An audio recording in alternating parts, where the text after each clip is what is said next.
ඔයාලට මතක ඇති මම කලින් වීඩියෝ එකකදී මේ වගේ සව් බිත්තර කට්ටර නැති බිත්තර ගැන වීඩියෝ එකක් කරා. ඉතින් මම අද ඔයාලට පෙන්වන්න යන්නේ මෙන්න මේ වගේ චූටි බිත්තර.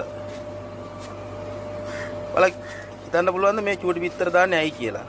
සාමාන්‍යයෙන් බිත්තර දාන පිකිලියෝ අවුරුදු 2කමාරක් දෙකක් අතර කාලයක් ජීවත් වෙනවා. මේ වගේ චූටි බිත්තර තමයි යාලා බිත්තර දාන කාලේ අවසන් වෙනකොට දාන්නේ. එක්ක මේ වගේ දිගට බිත්තර, එක්ක මේ වගේ හැඩෙන් අවුල් වෙච්ච නිකන් විකුණන්න බැරි මේ වගේ බිත්තර. යාලා මේ වගේ බිත්තර දාන්නේ යාලා බිත්තර දාන කාලේ අවසන් වෙච්චාම. එතකොට අපිට දැනගන්න පුළුවන් යාලා බිත්තර දාන කාලේ අවසන් කියලා. ඒ වගේම මේ චූටි බිත්තර වලට තවත් විශේෂත්වයක් තියෙනවා. මම පෙන්නන්නම්කෝ. බලන්න.